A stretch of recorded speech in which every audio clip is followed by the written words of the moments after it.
Okay, I want to take a few minutes to look at just a handful of current events over the past week, mainly hitting the new law from House Bill 1501 that requires a 9/11 commemoration, since this is 9/11. Briefly look at homeschooling, take a look at some of the latest issues in standardized testing, at least as far as parents and their feelings about it, and finish up with a religious issue again, looking at the Koontz cheerleader Bible verses on banner issue. It seems like at least the last couple of weeks there's been a number of things in regard to religious issues and those things, and eventually, hopefully, that will be fewer of those as time goes on. So let's look at first of all, when I think about 9/11, is that I recall that when this actually took place, I was the superintendent, and I was sitting around, and I guess the first plane hit the tower, early in the morning. I can't remember the exact time, and I was aware of it, but at the time, like many people, I thought maybe it was a smaller plane. It was hard to tell, those big planes from that distance look pretty small, and I thought maybe it was just somebody getting lost and that type of thing. But I remember sitting there at one point and having a police officer that came by to see me on a regular basis, and we began to talk about it, and we eventually walked to the high school library and started watching the TV as it went on, and I was in there probably for several hours, and even saw when the World Trade Center towers began to topple, which was shocking to say the least. And I remember even talking to the students the next day about how this is pretty much one of those issues that changes lives. And so anyway, it all kind of comes back at some point. My youngest child, who is now 12, seventh grader, was a newborn, had been just a few months old at the time. But we recently had, through House Bill 1501, we have an act that says that, along with the minute of silence that we have every morning anyway, is that the class instructor is supposed to make a statement in reference to the memory of individuals who died on 9/11. And so many of your schools did this this morning. Many of you will be watching this a couple of days later, but anyway, that's a new law that took place in the 83rd legislative session. Looking at another issue as I was looking through there is saw in a newspaper the title of Homeschooling Presents Opportunities and Challenges. When it comes to homeschooling, I am, for my children, it certainly is not the best thing, and so I try to stay somewhat neutral on this. And we know many homeschool situations in which parents do a great job. But we also know, if you've been in schools for very long, that at least in Texas, homeschooling becomes a de facto dropout situation. The Leeper v. Arlington court case has basically stated that parents, in order to satisfy the compulsory attendance requirements, they have a choice. They can either go to public school, private school, or homeschool, and homeschool is considered that. And so ultimately our schools have it set up where you have a piece of paper there, homeschool letter of assurance of some sort, that when a parent wants to take their child out, they say, we take responsibility for the educational responsibilities of our child. We take it away from the public school. We're not entering a private school. We're schooling at home. And they pull away, and you have no more responsibility with that kid. The only problem is that this often happens with parents who are upset in some way. They're mad because of a discipline issue, they're mad because they feel slighted in some way, and you can imagine when you're looking at schools that have, the number of students that we have in the state, and everybody's a little bit different, and people feel slighted over all sorts of things at different points, that we have a number of kids out there that have parents that have chosen to homeschool them, but they are de facto dropouts. They don't really do much there. They're not under the school's responsibility, and I see them. They're basically feral children running the streets, and that is disappointing. In fact, I've made the comment many times that if I don't understand why the homeschool advocates don't step up, at least in Texas, and say something needs to be done, because these people ruin it for everybody. And not necessarily ruin it, it's just that it indicates and creates a negative perception of homeschooling, because so many children aren't being legitimately homeschooled, and I find that troubling. We also have a story, more parents opting out of standardized tests. Don't want to get too far. I know in the state of Texas with House Bill 5 is that we have taken away a lot of standardized tests. That's probably a good thing. It was just getting a little bit out of control with the number of tests that our students had to take at some point, and accountability is not going away. But more and more parents are finding this difficult. I know as a parent of a seventh grader, my oldest daughter just graduated this past May, but as a seventh grader, is that at least in the past, and I know again legislation is supposed to limit the number of benchmark tests, but she would benchmark test all the time. I mean, it seemed like every few weeks there would be another long benchmark test that was taken out of the classroom. And she always did well. She enjoyed it. She would always talk about, oh, Dad, I made a 95 on the benchmark.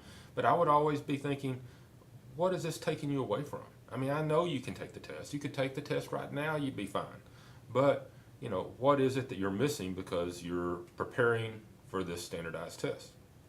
And I have, in a cynical sort of way before, said that if, you know, you had aliens coming down and looking at our schools, they would say the purpose of our schools are to take standardized tests because everything builds up to that standardized test.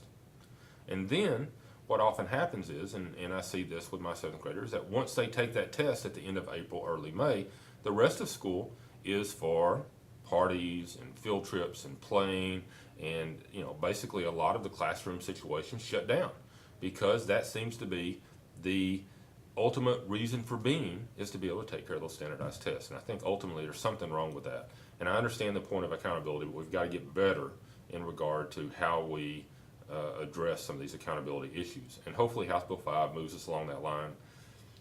We'll see. And the final area is looking at the Koontz cheerleader banner signs before. And to kind of give you a quick breakdown of this is that in the past year or so is that there have been some legal issues taking place in Koontz because there were cheerleaders who were putting up these run-through banners for football players with Bible verses on it. And you can see on the screen it says, if God is for us, who can be against us, and all sorts of different things. You can kind of even read on the screen different areas.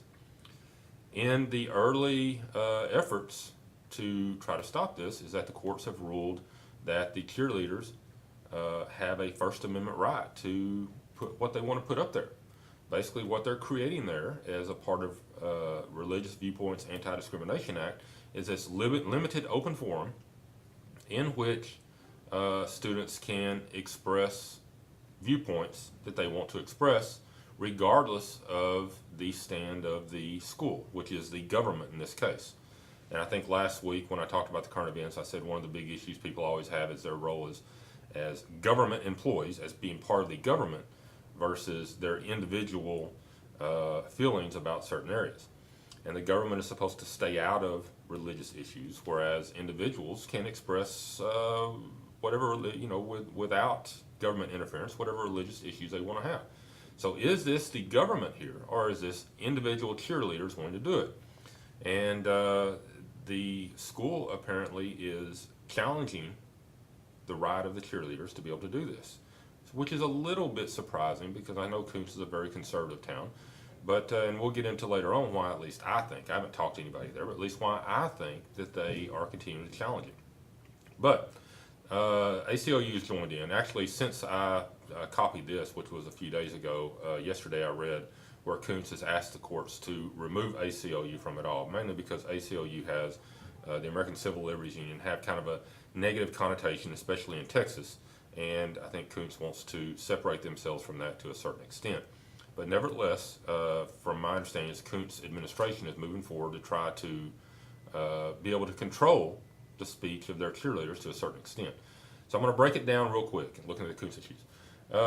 First of all, I believe that what the courts are looking at here and trying to justify comes in many of the principles that are involved with the Religious Viewpoints Anti-Discrimination Act. And to kind of give you a brief breakdown of what the Religious Viewpoints Anti-Discrimination Act says, is that it reaffirms the Equal Access Act, which says that if you have student groups, you are also supposed to allow student religious groups. Already happened, not a problem, it was already part of law. It also says there you cannot penalize a student on assignments for expressing religion. This is a little more of a gray area. I always wonder if you're in a science class and you ask, I would imagine that if you ask for something as far as, describe the basic concept of evolution, and you say, I don't believe in it, I believe in creationism, that would be something that would be incorrect, even though it would be expressing a religious belief. But for the most part, if a student in an art project wants to paint a cross, if a student in a persuasive essay wants to do something with their religion, then you're not supposed to be able to penalize them. And that's, I don't know that ever has taken place, but that's certainly the right thing to do. I mean, if it falls within the domain of allowing for personal beliefs and things like that, then that would be definitely the right thing to do in that situation. But then the big area, which I think comes in with the Koontz area, is the idea of it developing a limited open forum for speech. So what this means, again, is that if that is a limited open forum, is that the cheerleaders can put what they want to on the signs, and as long as the government's not telling them to do that, they're doing it on their own, then they can put almost whatever they want to put up there. I mean, you can't be slanderous, you can't be lewd and vulgar, but for the most part, you can put any number of things up there. And I'm going to kind of address this a little bit later on. My question with this has always been along the line of the court case, Hazelwood v. Kuhlmeyer, in which there was a student newspaper that wanted to write about, I think it was divorced parents, and then there was something else about abortion or something like that. And the principal looked at the paper and stated, you know what, this stuff needs to go, this needs to go, and tried to, I guess you could say, for lack of a better word, censor the paper, because he believed that it was inappropriate to have these particular topics in a student newspaper, at least at that time, and the way it was written up. And the school won, stating that a student newspaper is a supervised curricular activity in which the principal or the teacher can have some control over the content. And I don't know that I see a huge difference here. The student newspaper, they call it a curricular thing. Cheerleading is kind of a curricular or co-curricular type activity. Sometimes you even get credit for it in some schools, as they have a kind of an athletic activity cheerleader class, as long as you can't get double credit if you have PE as well. But anyway, some schools have something along that line. And I wonder, I mean, this is kind of a curricular activity. So is there not allowed? You just create a limited open forum and let students say whatever they want to say at that point? How this actually kind of works together here. But so far, at this point, the cheerleaders have won and had the right to be able to do that. The interesting thing is, at least within most Texas towns, is they would be very sympathetic of this type of issue. However, and this actually, I wrote this down, and I'm going to read it here to you in just a second, because I'm doing a chapter for a book on the district superintendent, and I've talked about some current issues that superintendents may have to address, and religion in Texas certainly seems to be one of them. There, between legislation and ongoing issues, and I've stated before that part of the reason is that Texas is not the same homogeneous group of people that it used to be, where everyone is has kind of the same religious beliefs, everything else. We have a melting pot of different cultures and beliefs, and therefore you have more and more of these issues that are taking place. And so I did write there at one point, I'm going to kind of just finish up with this. And this came from my chapter, so when I says, although this chapter is not an appropriate forum for legal speculation, one can sympathize with the administrators in Koontz. The community is proud of the legal victories to this point, but what happens in a few years if a more secular group of cheerleaders decides to put a message promoting atheism on the banners? One can imagine a sign that states, God has nothing to do with it, beat Huntington, would be met with outrage, but the current legal interpretation would make this as acceptable as the Bible verses. Limited public forums, or limited open forums for student speech, allow for broad topics and discussions without government, and I mean by government school, interference. Everything is great when a majority of people in the community are in agreement, but anyone who has worked with high school students knows that they do not always follow the script. So I just leave you something to look at. When we look at this, and by the way, as we have the accountability quiz, there are a couple of things that I'm going to kind of point you to in looking at. First of all, I'll probably ask you something about House Bill 1501 with the 9/11 commemoration. Um, we'll probably talk about Leeper v. Arlington as the homeschool court case that allows homeschooling, and the idea of you can take care of compulsory attendance through public, private, or homeschooling. In regard to standardized tests, I don't know if there's anything there. It'll be very general.